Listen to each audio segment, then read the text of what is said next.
नमस्कार दोस्तों। आज की कहानी है उत्तर प्रदेश में रहने वाली सीमा की। सीमा गांव में रहने वाली एक सीधी सादी लड़की थी। उसे शहर में घूमने का बड़ा शौक था। कुछ छुट्टियों में उनके वहाँ पे शहर से, गुजरात से उसकी पड़ोस की भाभी आ गई थी। वो अपने बच्चों के साथ वहाँ घूमने आई थी। सीमा ने अपनी भाभी से पूछा, क्या आप मुझे ले चलोगी गुजरात?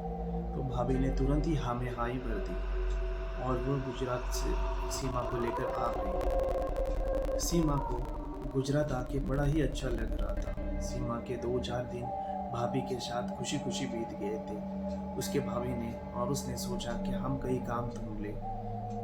उसकी भाभी ने तुरंत ही हामी भर ली और उन दोनों ने एक कपड़े की मिल में जॉब देख ली। दोनों रोजाना कपड़े की मिल में काम करने के लिए जाने लगे। भाभी के 3 बच्चे थे। सीमा ने अपने लिए भी बाजू में एक कमरा ले लिया था। कमरा पुराना सा था और वहाँ केवल 2 ही ऊपर कमरे थे। बिल्डिंग बड़ी पुरानी सी थी। बड़ा पुराना सा गांव सा एरिया था। दोस्तों, भाभी के बच्चे सीमा के घर में खेलने खाने आते थे। सीमा को बच्चों से बड़ा प्यार था और उन बच्चों के साथ और एक छोटा बच्चा प्यारा सा आता था। दोस्तों, रोजाना वो बच्चा भी वहाँ पर उन 3 बच्चों के साथ खाना खाता था, खेलता था, सीमा से बात करता था। सीमा को उस बच्चे से बड़ा लगाव हो गया था। एक बार सीमा ने पूछा, बेटे तुम कहाँ रहते हो? वो बच्चा केवल मुस्कुराता था और उस बच्चे की मुस्कुराहट भी प्यारी सी मासूम सी नहीं थी, वो बड़ी शैतानी मुस्कुराहट थी। सीमा ने उन बच्चों भाभी के बच्चों से भी पूछा, ये बच्चा कहाँ रहता है? वो बच्चे कहते थे, हमें पता नहीं, ये केवल हमारे साथ खेलने आता है, बाकी हमें पता नहीं ये कहाँ से आता है। दोस्तों, ऐसे करते करते कुछ दिन बीत गए।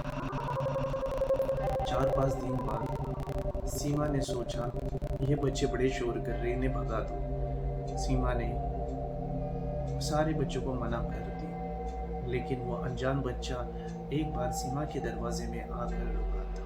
सीमा ने उसे भी भगा दिया। एक बार रात में सीमा का दरवाजा खटखटाया। सीमा ने दरवाजा खोला। वो बच्चा दरवाजे के बाहर खड़ा था और एक शैतानी मुस्कुराहट सीमा को देख कर दिया। सीमा ने उसे भगा दिया। बच्चा हाथों के इशारे से कह रहा था, मुझे खाना दो। सीमा ने गुस्से से उसे भगा दिया। सीमा सो गई। चौथा दिन था दोस्तों। सीमा सोई थी और रात में किसी की बर्तनों की आवाज आने लग गई।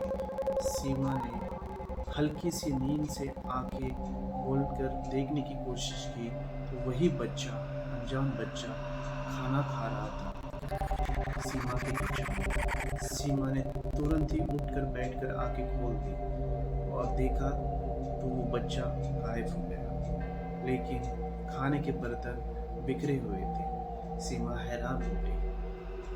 दूसरे दिन भी यही हुआ।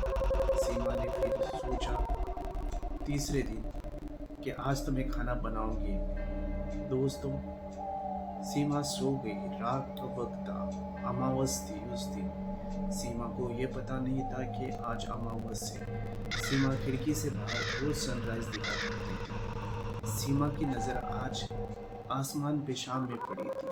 चांद पूरा खिला हुआ था और बड़ा ही खौफनाक माहौल था। सामने वाली खेती थी, वो खेती भी बड़ी डरावनी सी थी। कुत्ते वहाँ रो रहे थे।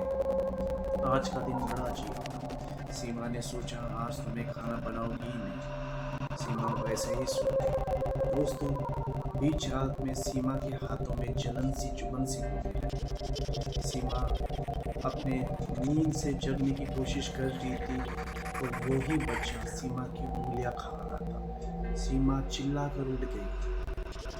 तुरंत ही वो बच्चा गायब हो गया और सीमा ने जैसे अपने हाथों को देखा, दोस्तों, सीमा के हाथों की 3 उंगलियां कटी हुई थी।